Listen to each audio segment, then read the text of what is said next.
Yay, we're live now? Looks like we're live. Yay, Hey. everyone.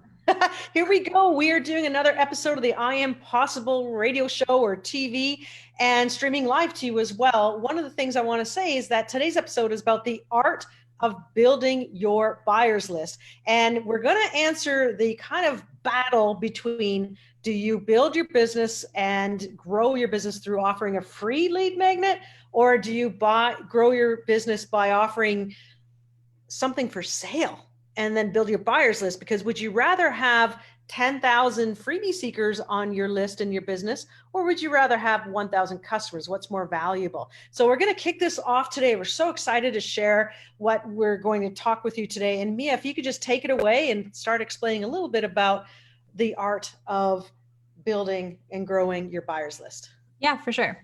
So there's this thing out there in online marketing today, and it's not anything new.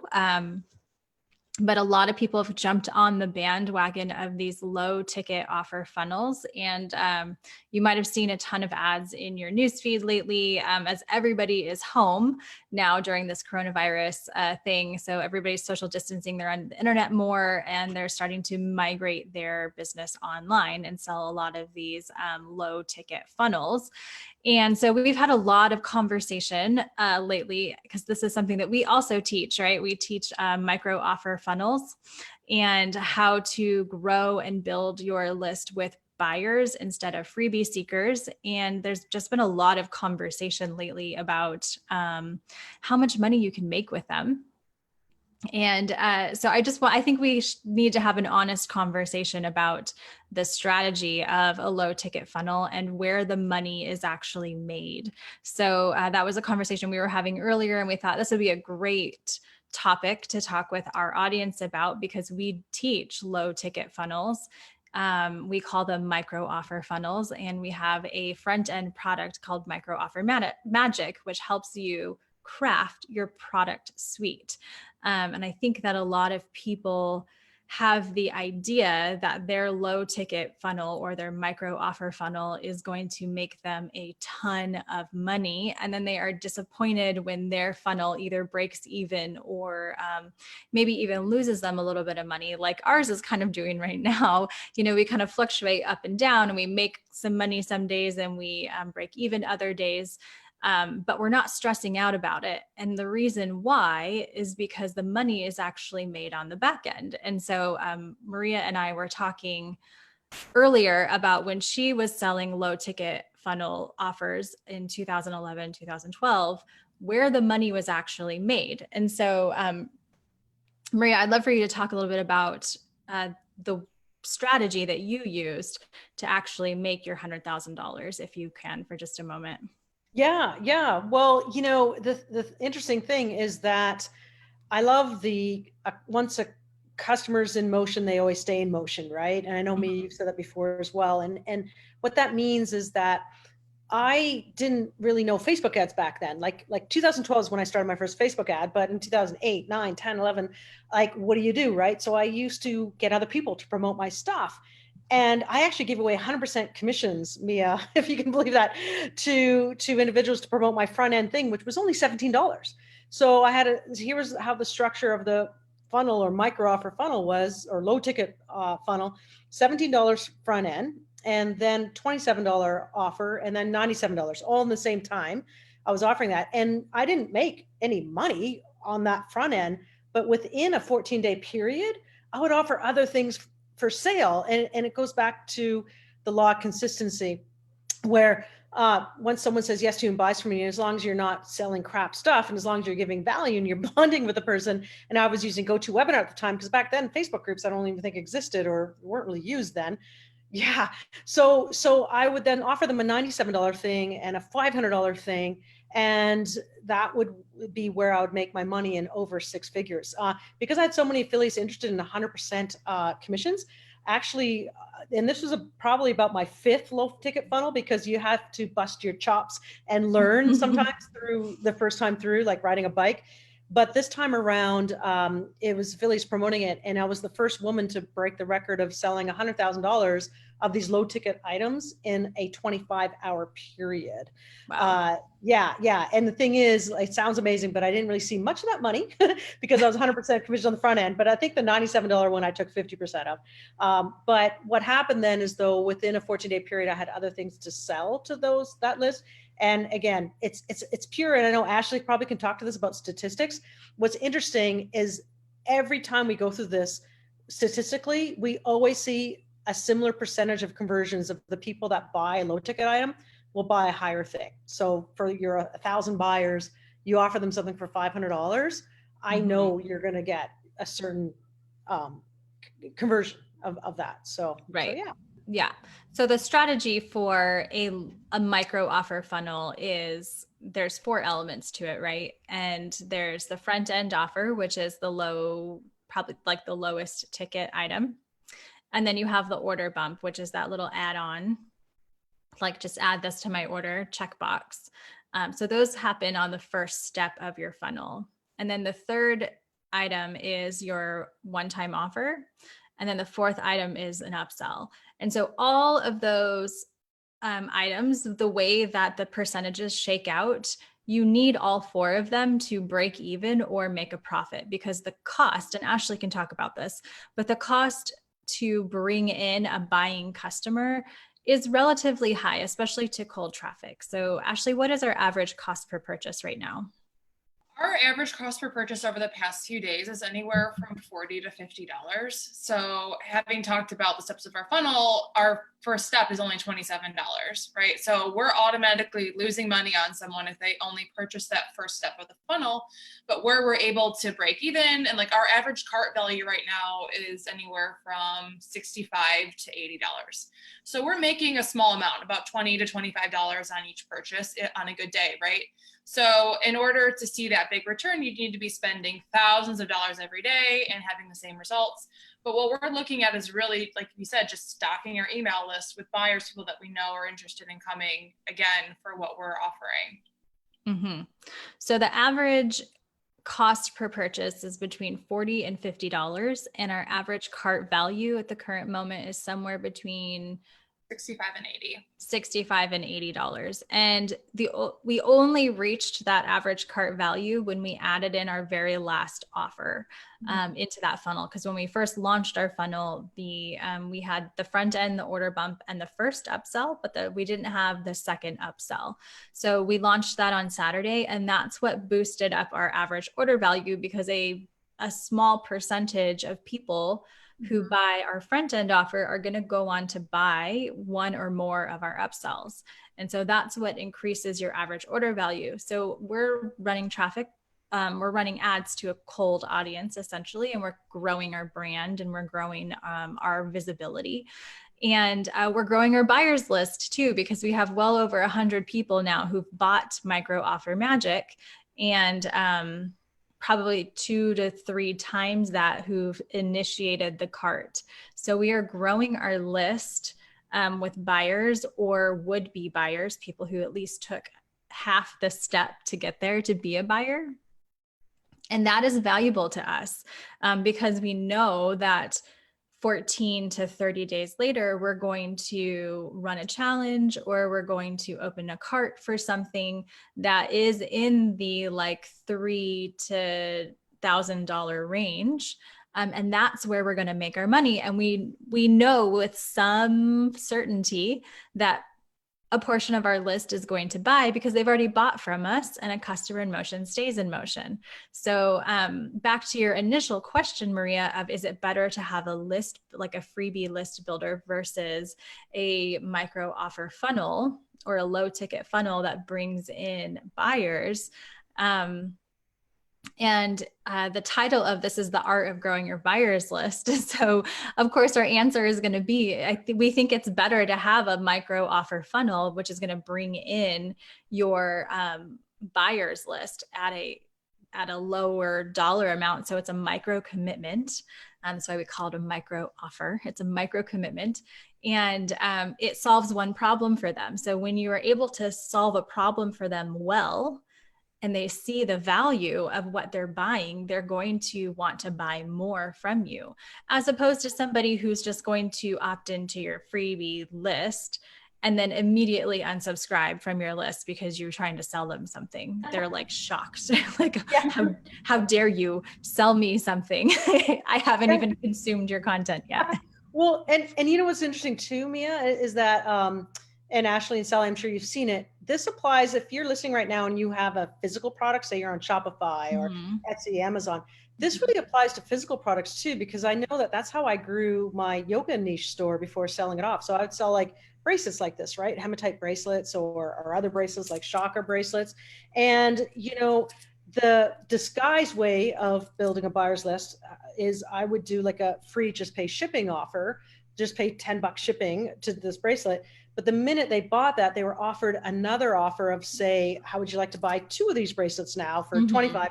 Then there'd be another offer. How'd you like to buy a mala necklace? So you can still use the micro offer funnel or low ticket funnel to build a physical business. And the long-term benefits of that is that typically they will be repeat buyers of physical products. Yeah.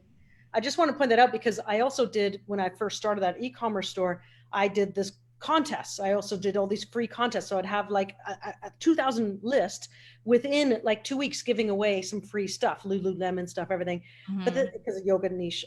And what happened is that I didn't make that much money from that funnel or that marketing campaign compared to, hey, buy my thing for $10 at the start. So I think that also kind of shows in the physical product space as well. This works so well for e-com. If you think about your e-commerce store, when somebody lands on your like Shopify site, there's so many places that they could go, right? So when I land, like when I go to jcrew.com, which sadly, I think they're filing bankruptcy. I think that's why that popped into my head. But anyway, when I go on like nordstromrack.com or whatever, there's so many places that I could go, right? I could go look at shoes. I could go look at pants. I could look at shirts, dresses, you know, you name it, swimsuits. There's like, I get lost down the rabbit hole of window shopping and I add so many things to my cart. I am a like serial window shopper online. I get the satisfaction by adding things to my cart and then like leaving it there. Never buy it. I don't have to spend the money. It feels good just to add it to the cart. But imagine if you were an e-commerce store and let's say you are a boutique store that had to close your doors right now. Imagine if you ran an ad to like your best seller online. What if you created a funnel with the front end of it as your best seller? Maybe it's like some fancy soap or something like that. And then you added on complimentary things as they go through the funnel. And then once they've become a buyer of yours, what's that shampoo you just bought, Ashley? Function of Beauty, obsessed. It's so she's good. Obsessed with this like shampoo that has her name on it. I don't know how you found that, but imagine you got a Facebook ad for like you personalized hair care and you bought this through a funnel and now you're obsessed with it. So when they send you an email that's like, hey, Ashley, we also have a sale on these other like beauty products, Ashley's going to be more likely to go and buy them because she experienced this one thing that she's now obsessed with that she probably could have bought through a funnel. They could have done a Facebook ad to do this as a funnel. So it works really well for e-com too, as a single entry into your store. And then once you have them, you can sell them all these other things. You can send them coupons. You can say, we have sales on X, Y, and Z. We're featuring this today. And Ashley's going to be more receptive to that because she bought the shampoo and she's obsessed with it. So it works really well for e-com for people who think that this is only an info product type of funnel. It's not. It works well in most niches. Yeah, I remember. They actually tried to order bump me. They're like, we put a mask in your cart just in case you were interested in having a hair mask. And I was like, oh, I don't do hair masks, but now I might because I love the brand so much. But they did try to order bump me. I was like, this is perfect. There you go. Yeah. And it works. It's funny because technology wise, if a lot of people are on Shopify, use Shopify, but it works with ClickFunnels so well. And ClickFunnels talks to Shopify. You could use a program. I used to use a program called CartHook when I just would say, hey, let's test out this new store selling shoes. And within like 2 weeks, I'd made $6,000 of sales. And the funnel was shoes on the front end for under $50. and then it would be socks that match the shoes as the next thing to buy, and then it would be a tote bag or a purse as the next thing to buy. So all of a sudden, someone coming in for shoes for like $49 buys $100 from me in that one instance, because they just keep adding stuff to the cart in one funnel, one path. I guess that's the real ticket here, is the one path. Yeah, I have on my whiteboard over there, funnel has only one way forward. So that is the difference between a website and a funnel, is that a funnel only has one way forward, and you keep serving up whatever the next logical step is for them. I walked into Walmart yesterday. This is a beautiful thing. I walked into Walmart yesterday to buy, what was I buying? Those things that go in the wall, drywall screws. And right as I walk in the door, there is a display of avocados, tomatoes, limes, onions, and chips. What is today? Today is Cinco de Mayo. Yes. So of course I bought all of it to make guacamole and chips, because I was like, duh. So that is what a funnel does for you. It's a duh. It's like serving up the thing you want, or you didn't even know you wanted, and giving you chips because you're like, oh yeah, for sure, I need the chips too. If I'm gonna make guacamole, I absolutely need chips. So I don't even know where I got off on this, but anyway, buyer's list, the art of growing your buyer's list. This is what a low ticket funnel does for you. But I want to touch on one thing before we sign off, because there's a lot of people in this space that are telling you that you can make a ton of money. And there's a lot of people who are touting their results of their low ticket funnel or their micro offer funnel, of their one funnel. And they might tell you, I made $20,000 profit in this month. I made $40,000 profit on this one funnel in this month. And I think that it's an unfair disservice. So we want to set the record straight that where the money is actually made is in the back end. When Maria made all her $100,000 in 25 hours, it happened in the back end. And that's something that we can teach you how to do. We have a strategy for that. The funnel, the micro offer funnel, is the vehicle that builds your buyer's list for you for free, or little or no cost to you. The real money is made that 14 to 30 days later in the back end, when you upsell them into your next offer, whatever that is. So, and we have strategies to do that too, like challenges, doing 3 to 5 day challenges to sell them into whatever your offer is, webinars. Maria has a 5-day cash machine strategy. So there are ways to bring people in, which we can teach you, but there are ways to bring people in once they're on your buyer's list to bring them into your next thing. And so I think that's mostly the thing that's been on my heart and my mind lately, because a lot of people see these unicorn funnels and they get discouraged. And I think we've also experienced that at times in the last 10 days, even though we've been running our ads for 10 days only. But we're human. We go through these like fluctuations and we're like, why are we not making thousands and thousands of dollars? But even, and we forget that too, that the money is made in the back end over here. We're building our list through our micro offer funnel for free. And we're going to make the money on the back end. That's huge. A buyer's list. You're building a buyer's list for free. Like there's no other business in the world you can do that. If you start a retail store, you got to invest all this money in your lease and employees and everything. This is huge. Mm-hmm. It's the new lead generation tool. It is, like when I first started in this industry, which was not really that long ago, maybe 3+ years ago, it was all about opt-ins, opt-ins, opt-ins. You could run Facebook ads and get really cheap opt-ins, like $1 under. The space has changed so much just in the last couple years. And the algorithms of things have changed so much in the last couple years that dollar leads just are kind of unheard of anymore. You will see people that say, I got 89-cent leads and I got, dollar leads. And like, those are, the anomalies. It's rare to actually get that cost per lead in this day and age. And so it's even more important that you are actually making back some of your investment right away. Because if you go and spend $1,000 on lead generation a month, there's not really a guarantee that you're going to get that money back. Well, what's cool and different about running a lead generation tool, you're going to, of 100 leads, you're going to expect anywhere from 1% to 3% of them to buy from you, right? A super small number.